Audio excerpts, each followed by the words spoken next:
Olá, boa noite, boa terça-feira, dia em que temos democracia em debate aqui no Novo Canal. Boa noite, Dr. António Cunha. Boa noite, Fátima. Estamos cá mais uma semana, correu bem? Sim, correu, obrigado. Correu. Para debater temas da atualidade.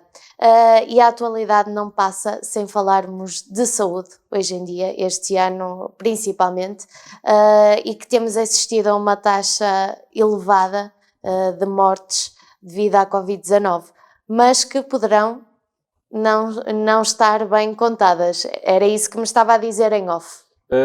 Sim, mais ou menos Mais isso. ou menos. Mais ou menos isso. Não, isto é um tema que nos começa, não, que já nos preocupa há bastante tempo, que é o facto da mortalidade desde março deste ano, na altura em que foi decretado pela Organização Mundial de Saúde a pandemia, a mortalidade tem aumentado, não só em Portugal, mas a nível mundial, e refiro-me aqui mais ao espaço europeu, em que essa mortalidade aumentou cerca de 6%, mas a Covid-19 não explica tudo. Isto quer dizer o quê? Isto quer dizer que, para além da nossa taxa de mortalidade estar a subir acima da média normal... Não quer dizer que a maioritariamente dessa taxa seja devido à Covid-19. Sim, portanto, há uma parte que a Covid-19 explica, mas há uma outra parte, cerca de 38%, que não é explicada pela Covid-19.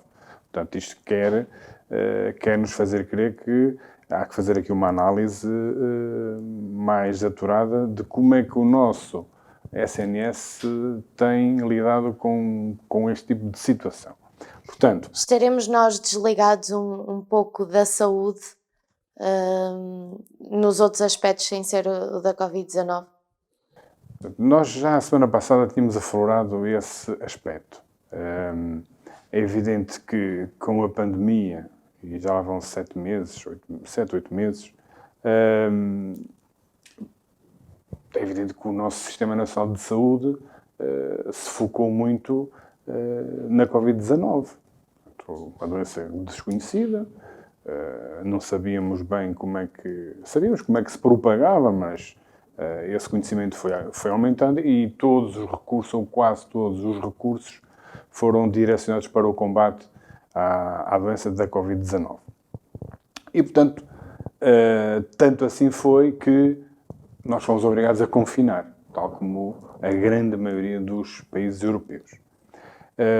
E esse confinamento levou-nos à conclusão de que foi uma das formas para travarmos a evolução galopante que a doença estava a atingir e atingia, e foi a única forma de nós não sobrecarregarmos, não colocarmos o nosso Serviço Nacional de Saúde em stress.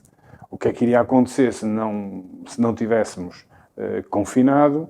Iria acontecer, por exemplo, o que aconteceu em Itália, o que aconteceu em Espanha, em que houve ruptura e em que os médicos tiveram que optar quem é que vai para o ventilador e quem é que não vai. Portanto, isto é terrível do ponto de vista humano e não há médico nenhum que queira tomar esse tipo de decisão. Portanto, praticamente uma espécie de cenário de guerra. Era assim. Quem é que morre, quem é que vive.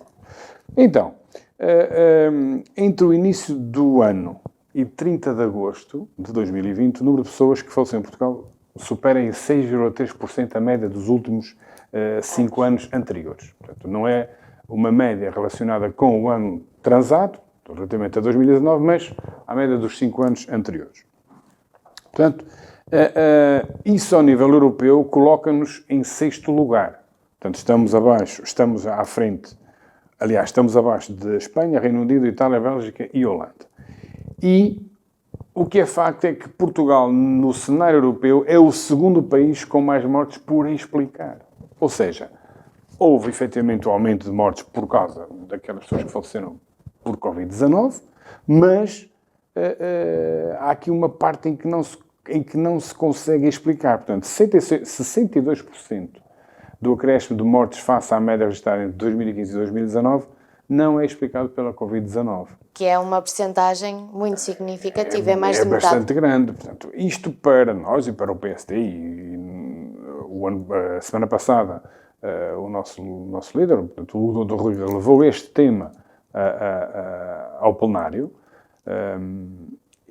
porque é um assunto que não é de sumenos importância. Como taxa de mortalidade, estamos a falar da vida das pessoas e estamos a falar também numa questão de confiança das pessoas para com o nosso Sistema Nacional de Saúde. Portanto,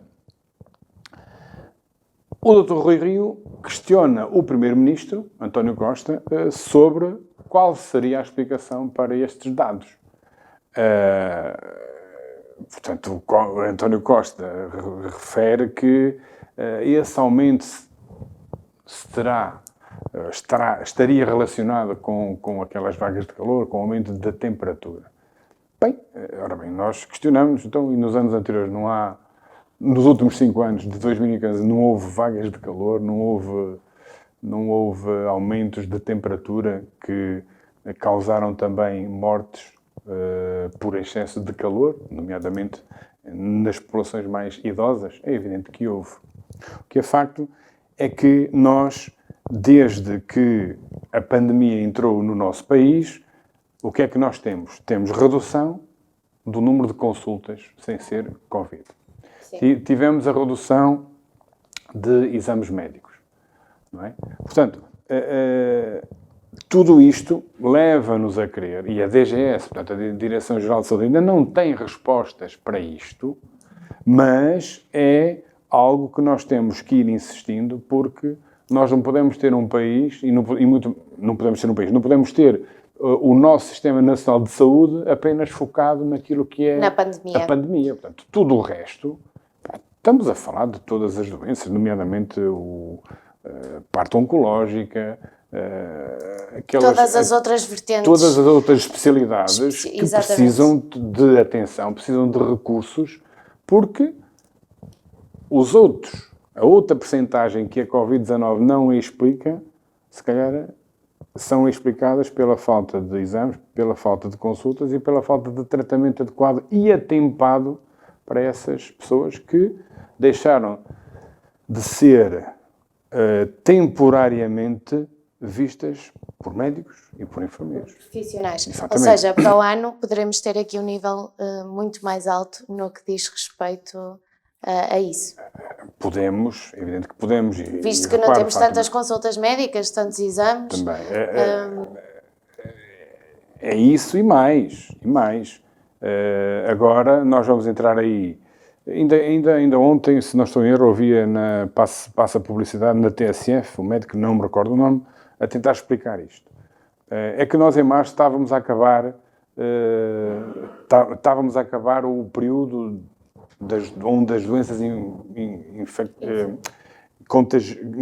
são as doenças respiratórias, têm mais incidência. Estávamos exatamente. a acabar. Agora nós vamos entrar nesse período, não é? Portanto, ao entrarmos nesse período, com a agravante de termos ainda a Covid-19, nós temos que gerir os recursos que temos, que não são muitos, alguns são escassos, não somos um país rico de primeira linha, mas aquilo que temos, e o nosso sistema de saúde, com os recursos necessários, não me estou a referir a recursos humanos, nós temos médicos de excelência e pessoal enfermeiro dos melhores a nível europeu e mesmo até mundial. Tanto por isso é que muitos deles também emigram.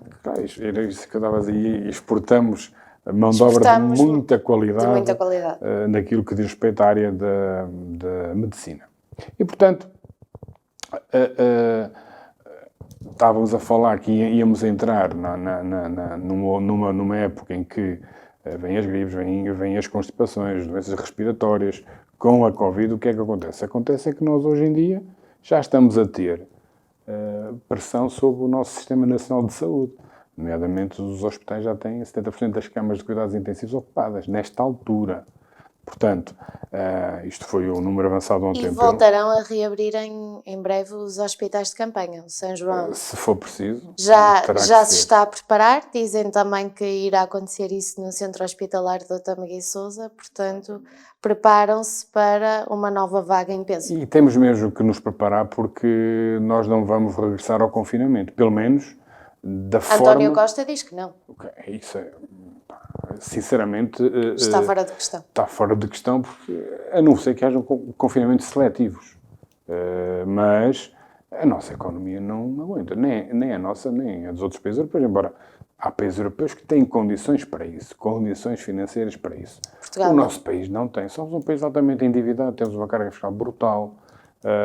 Que irá piorar. Temos um depois tecido, disto. um tecido empresarial no que diz respeito às pequenas e médias empresas e até às microempresas bastante grande, que as pessoas não se conseguem viver se a economia fechar outra vez. Portanto, acredito sinceramente que cada um de nós tem que fazer o possível e o impossível para protegermos os outros. E se todos nos protegemos uns aos outros, estaremos todos protegidos. Mas uma coisa é certa. Felizmente, nós temos tido um aumento exponencial de casos. Já, se não estou em erro, já ultrapassamos dos 1.300. Mas, graças a Deus, o número de mortes... É evidente que uma morte que seja Esta sempre segunda-feira foram trágico. 14 mortes. 14 mortes. Portanto, é evidente que uma morte que seja é sempre trágico. Mas não estamos ainda, e felizmente espero que não venhamos a estar, naquele número diário de 20, 30, 40, 50 mortes. Não é? Esperemos que não. Estamos aí nas 14. Parece E que mesmo o assim vírus... é significativo para o país Claro que pequeno é. em que vivemos, Claro que não é? sim, claro que sim. Doutor, passamos agora para o segundo tema deste Democracia em Debate, que é precisamente o estado da democracia. Isto a propósito do Tribunal de Contas, não é verdade? Sim, isto é um tema que já anda digamos, em voga já há algum tempo e convém que nós também possamos refletir aqui um pouco acerca disto, que teve a ver com, digamos, aquilo que aconteceu no Tribunal de Contas. O juiz Vítor Caldeira, que é o ex-presidente do Tribunal de Contas, primeiro foi despedido, entre aspas, pelo telefone pelo primeiro-ministro. E há aqui uma coisa que é preciso salientar. Na tomada de posse do novo presidente. O Vítor Caldeira recebeu os mais rasgados elogios do Presidente da República. Os mais rasgados elogios. E porquê? É preciso recordar que Vítor Caldeira foi Presidente do Tribunal de Contas Europeu 3 mandatos. Consecutivos. 3 mandatos. Portanto, isto é a primeira nota. A segunda nota é uma questão... Ou seja, perante este currículo, haverá alguém no nosso país mais capaz de estar à frente do nosso Tribunal de Contas? Ainda por cima, numa altura em que é preciso estarmos muito atentos ao dinheiro que vem aí na tal bazuca para o nosso plano de recuperação. Isto é uma questão que eu lanço para os nossos telespectadores. Depois, um outro dado. Antes de Vítor Caldeira, todos os presidentes do Tribunal de Contas foram reconduzidos ou saíram por vontade própria. Isto é mais uma nota. Portanto, do meu ponto de vista, o nosso primeiro-ministro, o primeiro-ministro António Costa, pode argumentar a forma que ele entender, o que ele quiser, mas de facto... qual é a justificação que o António acha? Não, isto tem aqui a sua... O porquê disto ter acontecido, na opinião tem a sua sequência António lógica, que é esta. Portanto, do meu ponto de vista, isto já foi falado bastantes vezes, Vítor Caldeira estava a ser um incómodo para o PS. Estava a ser incomodativo. E porquê? Por causa das afirmações que ele fez quando criticou as mudanças que o governo queria introduzir no Código dos Contratos Públicos. E eu vou citá-lo. e ele diz isto. As alterações que o Governo propunha para essas alterações eram passíveis de contribuir para e cito mesmo, o crescimento de práticas ilícitas, de conluio, cartelização e até mesmo de corrupção na construção pública. Ou seja, ora bem, isto faz lembrar aquilo que há muitos anos alguém do PS disse, que eu não vou citar aqui o nome, quem se mete com o PS leva. Pronto. E o que é facto é que Vítor Caldeira, quando faz uma afirmação destas, está a entrar de frente com o PS. Bate de frente. E são acusações, digamos... Não, repara, quem está à frente de um Tribunal de Contas sabe que responsabilidades é que tem. Perante a nação, perante os dinheiros públicos. E ele sabe como é que funcionam as coisas ao nível daquilo que são as contratações, que são os gastos e está por dentro da máquina. De toda a máquina. E tem noção daquilo que acontece. Portanto, há aqui uma outra coisa, que é esta. Quem é que substitui Vítor Caldeira? Um amigo do... Portanto, eu não sei se é amigo, José Tavares, que é um quadro do Tribunal de Contas, que esteve nas renegociações das PPPs, portanto, das parcerias público-privadas rodoviárias, e que essas famigeradas PPPs que prejudicaram o nosso Estado em 3,5 mil milhões de euros. 3,5 mil milhões de euros, não é coisa pouca. Portanto, e também é citado num processo, mas eu não quero dizer que o senhor esteja implicado nisto, não é isso que eu estou a dizer, mas onde aparece também o Paulo Campos, que é um ex-secretário de Estado. Há sempre uma imagem mais negativa de José associada. Sócrates, que foi tão só o chefe de governo que nos levou à bancarrota e que teve que chamar a Troika para sairmos do lamaçal em que este país entrou. E, portanto, é aqui uma nota também, do meu ponto de vista, uma nota de pesar, porque tudo isto se passa. Tudo isto se passa com a complacência do nosso Presidente da República. Portanto, se é ele que nomeia por proposta do Governo, não ouvi dizer que não. E mesmo assim depois fez outra coisa. Questão de Exatamente. deixar assim, elogios rasgados. Deixou de elogios rasgados. Não há aqui consenso. Não. Há aqui um contrassenso, acho eu. Então, se há alguém que é super competente, tem a experiência de 3 mandatos no Tribunal de Contas Europeu, que a sua competência está acima de qualquer suspeita e seriedade nem se fala. E de repente, olha, você é muito bom, mas vai ter que sair. Porquê? Porque não há renovação de mandatos. Não há. Porquê é que não há? Então, se as pessoas são boas e estavam a cumprir o seu papel a bem do nosso Estado, é deixá-las continuar. Portanto, agora é isto que nos faz levar, mas o Tribunal de Contas é um cargo de confiança política? Não. É um cargo que tem que ser neutro. É um cargo que tem que, efetivamente, analisar justamente aquilo que lá aparece. Portanto, é isto que vai fazendo com que as pessoas comecem já não acreditam na política e depois, claro, é tudo talhado a torto e a direito, que são todos uns aldrabões e anda tudo lá em conluio, é tudo farinha do mesmo etc. saco, Depois não é? uma coisa grave, tentaram meter o Dr. Rui Rio também nesta decisão. O líder da oposição não tem qualquer responsabilidade na nomeação, porque é uma nomeação que fica apenas e só entre o Primeiro-Ministro e o Presidente da República. Pediram-lhe opinião. Disse, olha, temos estes 2 nomes. Ele não revelou, e bem, quem era o outro. E ele disse, eu conheço o outro senhor, então pode ser esse. Mas, para não é ele que tem a responsabilidade de dizer, olha, é aquele. Não.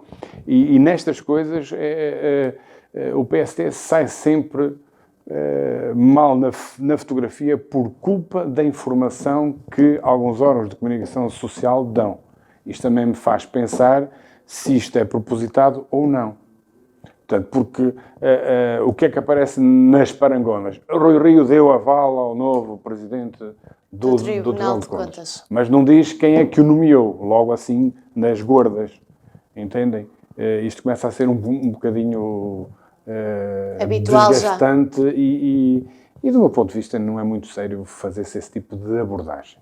Tentar passar a responsabilidade daquilo que é do Presidente da República e do Primeiro-Ministro para o líder da oposição não me parece correto, de todo.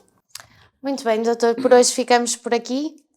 Sim, portanto, podemos ficar e só para rematar aquilo que eu estava a dizer, portanto, se passa tudo com o aval do nosso Presidente da República e depois, claro, começamos a falar, depois fala-se muito, e hoje em dia fala-se muito em compadrios, em corrupção, em clientelas, e isto está-se a tornar uma coisa tão banal que já ninguém liga a isto. Já ninguém liga a isto, isto é grave, isto para a nossa democracia é gravíssimo. Portanto, as pessoas olham para o poder político com olhos, bem, eles têm que lá estar, estão a fazer um serviço à nação, um serviço que é de grande responsabilidade. Mas depois começamos a ver com este tipo de situações, não é? Já ninguém liga nenhuma a isto. Estamos a falar de corrupção, é tudo igual. E o que é que acontece? Acontece é que os extremos, quer a extrema-esquerda, quer a extrema-direita, ou aquela direita mais encostada quase à extrema, começam a crescer por insatisfação. E reparem, e eu acho que não é o caminho. É evidente que todas as opiniões, todas as ideias e vertentes das pessoas que me olham para o nosso país são sempre respeitáveis e serão válidas. Portanto, a democracia é assim. Mas não podemos olhar para isto de ânimo leve.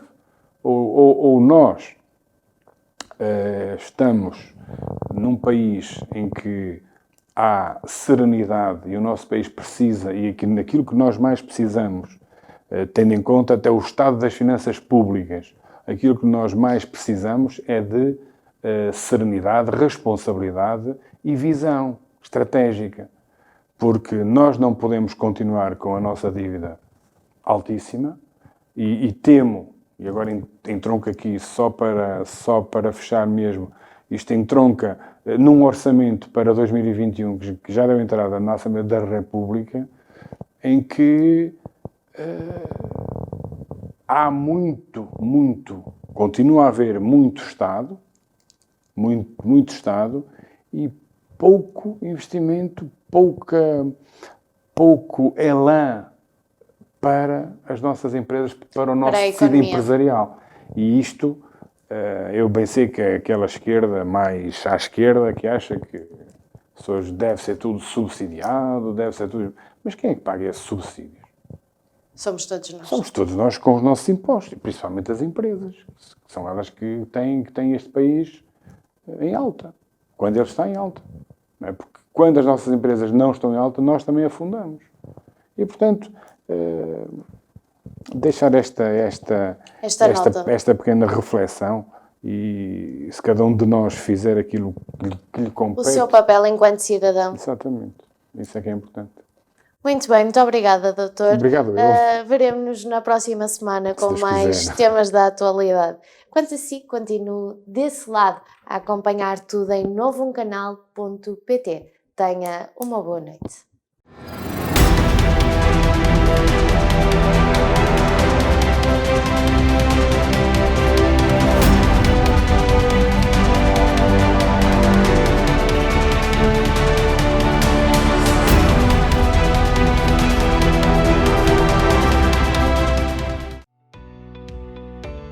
Novum Canal. Sempre novão, sempre seu.